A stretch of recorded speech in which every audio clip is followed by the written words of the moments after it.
शिवरात्रि आते ही मन में ये ख्याल माता पार्वती और महादेव का विवाह का उमड़ पड़ता है। जो आज ही के दिन माता पार्वती और शिव का विवाह हुआ था। दूसरी ओर एक कथा है कि शिव जी ने आज ही के दिन पूरी दुनिया की पूरी संरचना की रक्षा की थी महाविष पी के।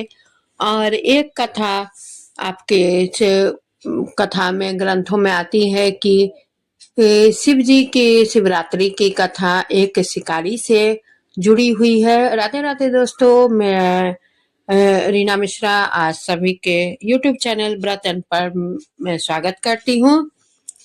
पूर्व काल में चित्रभानु नाम का एक शिकारी था।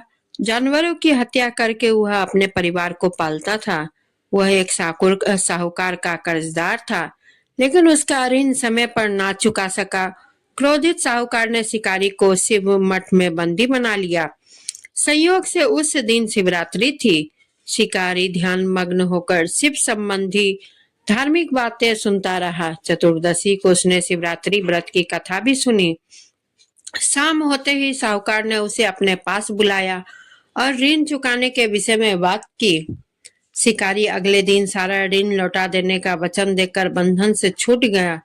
अपनी दिनचर्या के भांति वह जंगल में शिकार के लिए निकला, लेकिन दिन भर के बंदी गृह से रहने के कारण भूख प्यास से व्याकुल था।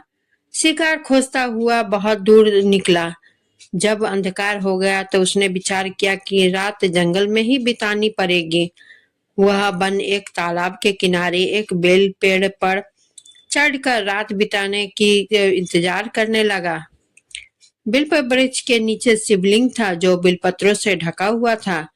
शिकारी को उसका पता न चला। पड़ाव बनाते समय उसने जो टहनियां तोड़ी वे संयोग से शिवलिंग पर गिरती चली गई। इस प्रकार दिन भर भूखे प्यासे शिकारी का व्रत भी हो गया और शिवलिंग पर बेलपत्र भी चढ़ गया। एक प्रहर रात्रि बीत जाने पर एक गर्भिणी हिरणी तालाब पर पानी पीने पहुंची। शिकारी ने धनुष पर तीर चढ़ाकर ज्यों ही प्रत्यंचा खींची, हिरनी बोली, मैं गर्भिणी हूँ, शीघ्र ही प्रसव करूंगी। तुम एक साथ दो जीवों की हत्या करोगे, जो ठीक नहीं है। मैं बच्चे को जन्म देकर शीघ्र ही तुम्हारे समक्ष प्रस्तुत हो जाऊंगी, तब मार लेना। शिकारी ने प्रत्यंचा ढीली कर दी और हिरनी जंगली झाड़ियों में लुप्त हो गई। प्रत्यंचा चढ़ाने तथा ढीली करने के वक्त कुछ बिलपत्र अन्यासी टूटकर शिवलिंग पर गिर गए। इस प्रकार उससे अनजाने में ही प्रथम प्रहर का पूजा भी संपन्न हो गया। कुछ ही देर बाद एक और हिरनी उधर से निकली। शिकारी की प्रसन्नता का ठिकाना न रहा। समीप आने पर उसने धनुष पर बाण चढ़ाया। तब उसे देख हिरनी ने विनम्रता पूर्वक निवेदन किया, हे शिकारी, मैं थोड़ी देर पहले ऋतु से निवृत्त हुई हूँ, कामातुर बिरहिनी हूँ, अपने प्रिय के खोज में भटक रही हूँ। मैं अपने पति से मिलकर शीघ्र ही तुम्हारे पास आ जाऊंगी। शिकारी ने उसे भी जाने दिया। 2 बार शिकार को खोकर उसका माथा ठनका। वह चिंता में पड़ गया। रात्रि का आखिरी पहर बीत रहा था। इस बार भी धनुष से लगकर कुछ बेलपत्र शिवलिंग पर जा गिरे तथा दूसरे प्रहर की पूजा भी संपन्न हो गई। तभी एक अन्य हिरनी अपने बच्चों के साथ इधर उधर निकली। शिकारी के लिए यह स्वर्णिम अवसर था।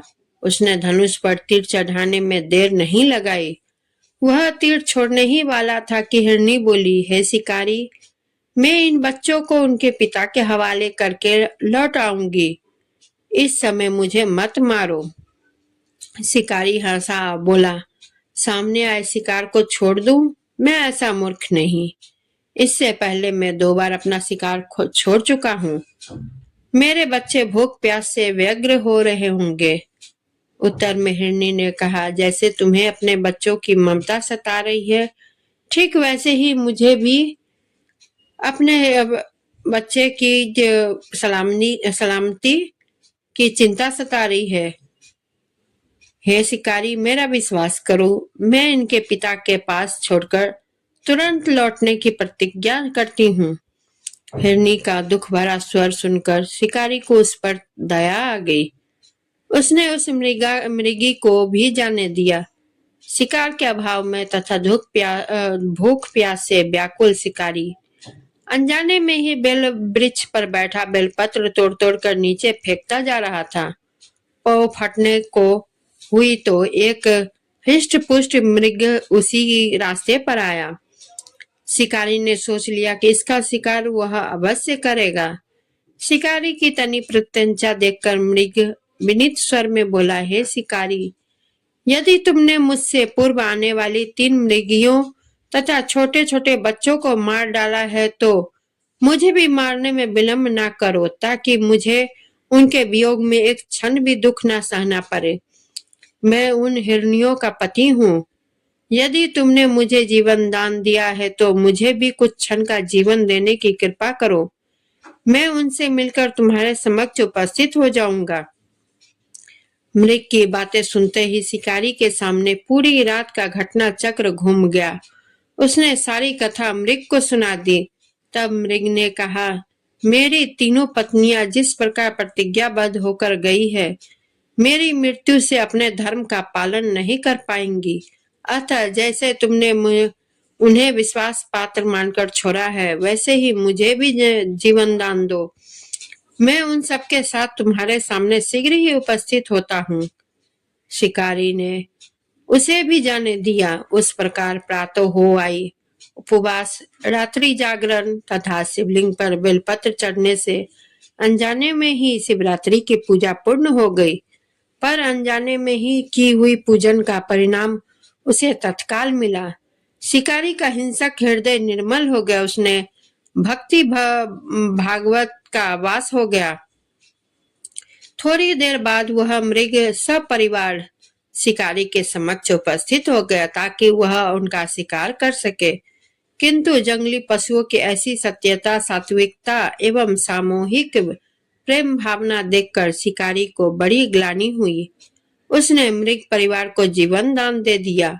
अनजाने में शिवरात्रि के व्रत का पालन करने पर भी शिकारी को मोक्ष की प्राप्ति हुई। जब मृत्यु काल में यमदूत उसके जीव को लेने आए तो शिवगणों ने उन्हें वापस भेज दिया तथा शिकारी को शिवलोक ले गए। शिवजी की कृपा से ही उसने अपने इस जन्म में राजा चित्रभानु अपने पिछले जन्म को याद रख पाए थे तथा महाशिवरात्रि के महत्व को जानकर उसका अगले जन्म में भी पालन कर पाए। शिवरात्रि की कथा क्या संदेश यह है दोस्तों, शिकारी की कथा अनुसार महादेव तो अनजाने में किए गए व्रत का भी फल दे देते हैं, पर वास्तव में महादेव शिकारी की दया भाव से प्रसन्न हुए। अपने परिवार के कष्ट का ध्यान होते हुए भी शिकारी ने मृग परिवार को जाने दिया। यह करुणा के वस्तुतः उस शिकारी को उन पंडित एवं पुजारियों से उत्कृष्ट बना देती है जो कि सिर्फ रात्रि जागरण, उपवास एवं दूध दही बेलपत्र आदि द्वारा शिव को प्रसन्न कर लेना चाहते थे। इस कथा में सबसे महत्वपूर्ण बात यह है कि इस कथा में अनजाने में हुए पूजन एवं विशेष बेलपत्र बल दिया गया है। इसका अर्थ यह है कि शिव किसी भी प्रकार से किए गए पूजन को स्वीकार कर लेते हैं अथवा भोलेनाथ जाने या अनजाने में हुए पूजन में भेद नहीं कर सकते। वास्तव में वह शिकारी शिव पूजन नहीं कर रहा था। इसका अर्थ यह भी हुआ कि वह किसी भी तरह के किसी फल की कामना भी नहीं कर रहा था। उसने मृग परिवार को समय एवं जीवन दान दिया जो कि शिव पूजन के समान है। शिव का अर्थ ही कल्याण होता है। उन निरीह प्राणियों को कल्याण करने के कारण ही वह शिव तत्व को जान पाया तथा उसका शिव से साक्षात्कार हुआ। परोपकार करने वाले के लिए महाशिवरात्रि का दिवस होना भी आवश्यक नहीं है। पुराण में 4 प्रकार के शिवरात्रि पूजन का वर्णन है। मासिक शिवरात्रि, प्रथम आदि शिवरात्रि तथा महाशिवरात्रि पुराण वर्णित अंतिम शिवरात्रि है। नित्य शिवरात्रि वस्तुतः प्रत्येक रात्रि ही शिवरात्रि है।